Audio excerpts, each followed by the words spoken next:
Welcome back to another episode of Coffee Chat Live for MSPs. We are here today, joined by our very own, the original host of Coffee Chat Live, Mr. JP Kehoe. JP, Hey, how are you doing today? marvelous, thanks. Great, thank you, Jimmy, and I hope you're doing well too. Yeah, doing wonderful. Yeah. We're here in our fall gear. I'm in my new sweatshirt. Got some Yeah, Barracuda teeth on there. You know, JP's got his new gear too. it's Barracuda Um, hat too, you know. as the temperature's dropping just in time, we're there. It's wonderful. But so JP, I understand that you had your first sort of in-person thing Oh, in a very long time this week. this week, yeah, we actually, do you know what, Jimmy? It was the first. I remember seeing you post something about your first time on a flight. That seems like months ago. It was first time to leave on a flight since obviously the beginning of the pandemic. Went to see our new colleagues in Barracuda in the UK. So yeah, that was fantastic. It was great. Really, really good. Um, it was interesting though, Jimmy. It was on the way out. First time on the flight and all of that, and speaking to people at the coffee shops, and as you stop along the way, and just felt very fortunate. Some of those folks were saying was their first time to open up their business again.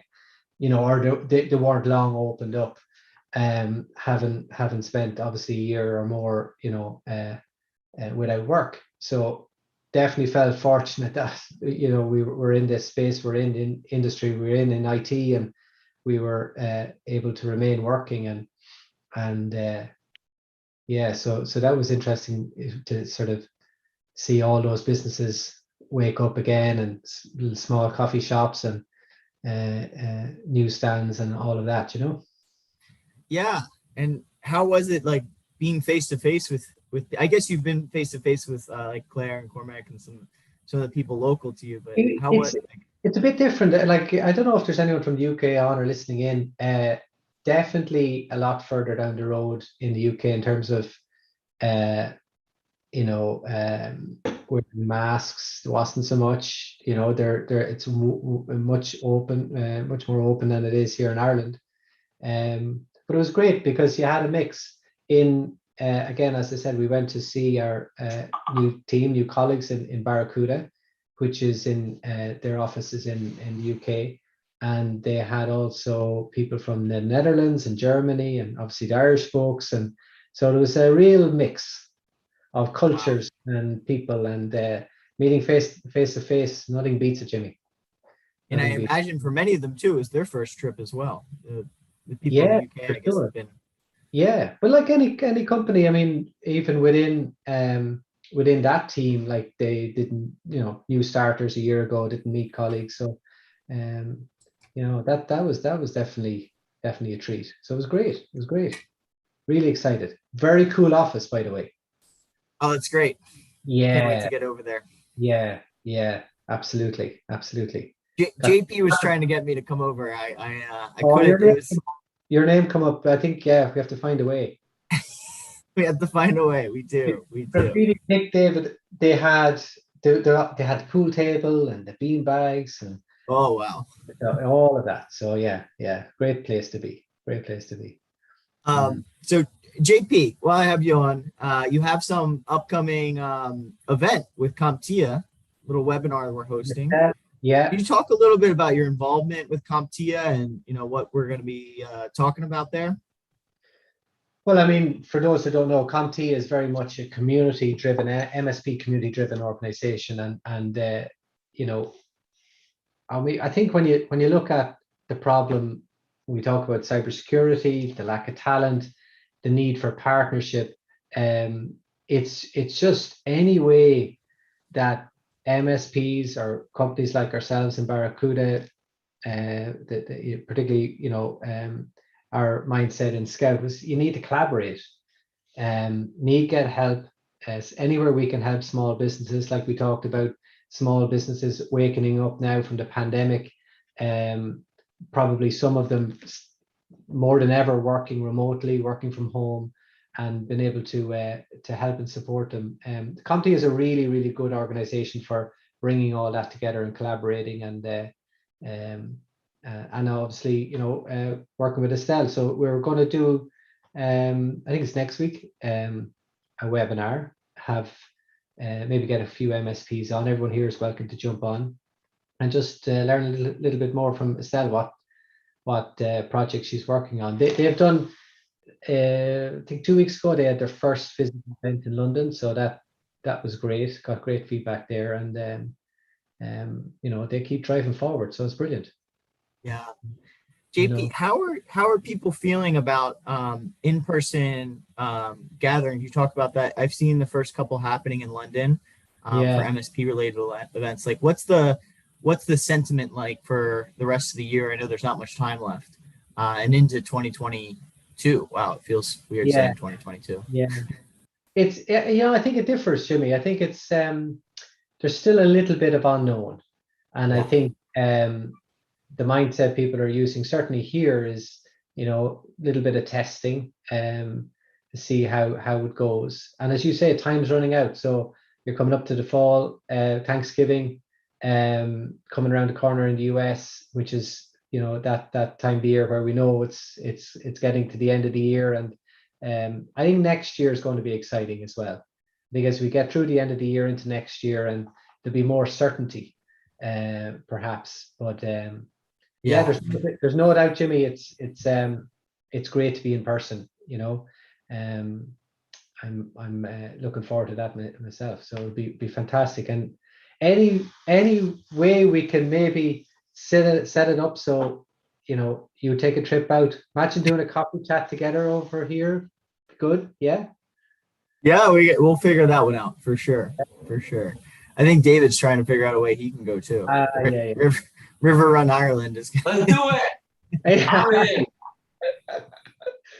Absolutely. Hey, it might turn into, like, we set these up as maybe a 15-minute check-ins, but like it might be a week-long type. But that'd be great. But going back to what we talked about, Jimmy, and collaboration, and some of the things again we spoke about with our new team at Barracuda, is that again, the problem's getting worse. Everybody needs to collaborate and accelerate whatever they're doing to, in Scout, that was one of the key drivers. How do we access more, help more small businesses and help MSPs, and partnering up with Barracuda definitely is going to help accelerate that program. And MSPs, again, collaborating with partners, across the board and getting help. There's never been a more critical time to set those up now.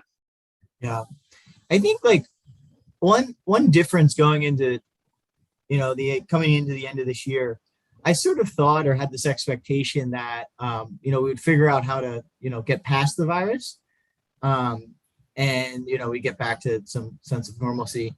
And the reality is we've just sort of figured out how to live with it for the time being.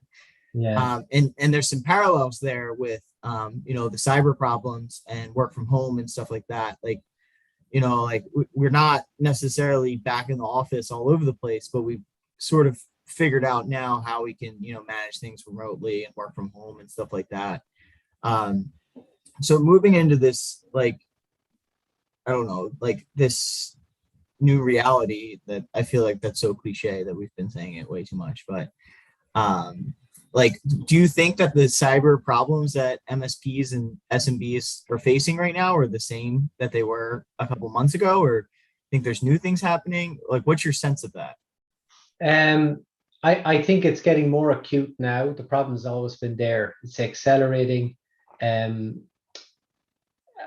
think that the fact that instant response is going to be a new commodity, being able to have that number to call, the fact that there's a lack of cyber talent today is just going to exacerbate now over the next little while, and MSPs are going to feel feel that pressure because it's going to hit small businesses, and that's the reality of it. But it's funny, on the way back, Jimmy, on so I talked about like the coffee shops and the way over and those small businesses waking up again. On the way back, I was sitting beside a lady, and she just did a wonderful thing. She was on her way back from seeing her sister, who was in a hospital getting very serious treatment for a particular disease, and she had contributed her own bone marrow, so she was a match for her sister. So she flew from Ireland over to this particular. She could only do the treatment in UK, and she was afraid of flying as well. That's why the conversation came up. She started saying, "Look, sorry now, but I'm nervous of flying." But it was over with this. So she had done that marvelous thing. She was bringing her bone marrow across and did the procedure and was coming back. And her sister was very sick, and she was speaking so highly of the medical professionals. She was saying that, obviously, very particular specialty, and how well they had managed the process. Speaking to her sister had taken care of them, and it's the very, very same thing in cybersecurity. You have a situation where we have an issue across. It's like health. You have an issue across your business. Yeah. You have to be able to get access to the right people to help you. And we have people in our organization that I've often spoke about. It's like an emergency department, where you're looking for help. And right now there's no emergency department for MSPs, and so you're going to have to find that place where if you have a problem, you need to go there and get the right support. And like a good consultant in medical field, it's very, very they're in short supply. And so that was funny, but what a great thing. And another reason to feel so thankful, we're in the space we're in, we're all helping each other, collaborating and working, but also we've good health out of the back of the pandemic, Jimmy, so how great is that? And yeah. I love that story. It's funny because on a short flight like that, in the States, it would be, you'd never have that conversation. I know. Have your headphones on, yeah. nest down. Yeah. And so it's a great story though. Yeah, it really was. Yeah, it's great. One hardest thing. So people do that, So let's take a couple minutes, go around. We've got David, Harold, John. How are we all doing? Harold, you flying through the sand dunes in your UTV today? Yeah, that's actually in an area called Little Sahara here in Utah, and that is me. No way. My son and I like to do that on a regular basis, and it's fun. How high in the air are you in that photo? It's probably 15, 20 feet high. We'll fly for 50 or 60 feet before you land. But I was up in Coos Bay, Oregon this week, which also has some pretty fantastic dunes. Unfortunately, I didn't have my razor with me. We were visiting a couple of hospitals up in that area. So I look forward to getting back out on it. Wow. Brilliant. It's way more exciting than anything that happens in my neck of the woods. I know, it's hard to follow that. Yeah. You don't. Tell me where you are, John. We'll figure something out. Central Florida. Oh, there's fun. There's all kinds of bungee jumping and all kinds of fun things there. Oh, there's all kinds of fun things to do. I'm just saying it's not happening for me. I have a 6-year-old and a 3-year-old. That's not terribly exciting time period. Yeah. Well, it's all relative. Shout out to the Scout/Barracuda team. I heard we just had our all company meeting this morning, and thanks to you guys, one of our clients who has government contracts works with the DoD, I believe. Apparently, one of their tech guys were in the United Arab Emirates. Not actually, but you guys, I believe the stock came to the rescue and completely bypassed what could have been something horrible. So just mad props to you guys and keeping our clients up and running. Wow. Thanks for the good cyber story. Yeah. It's in the chat, David's always, saying how he loves the good cyber story. So Yeah. good to hear. I got a good one this week. And you couldn't make it up, and it's true, obviously. This particular MSP we were speaking to felt it was good to get talent somewhere. Locally, a guy got expelled from school for hacking. So he took him under his wing, put him on an ethical hacking course. Say, yeah, great, like bad guy turned good guy is going to do, do great. And, there's logic in it. 6 months later, he took all of his client data, set up his own MSP, robbed all of his information, and unfortunately, wasn't in a good spot. And that happened to him, he said, twice. So Wow. and it was small, 10 person MSP, but how unfortunate. But it's back down to what you said, David. Like, you just have to know you have a problem. And I saw a little hacker video I posted on LinkedIn the other day. It was about a 6-year-old boy doing his homework on the computer, and he figured out that if he looked at the HTML source of his online school assessments, it was hard coded what the right answers were. Oh, Jesus.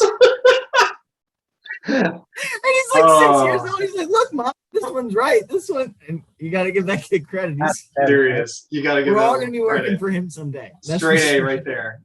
No contest. super. Yeah. Well, on that note, thank you all for joining. Those who watched, thanks for watching. We'll see you next week on another episode of Coffee Chat Live. Cheers.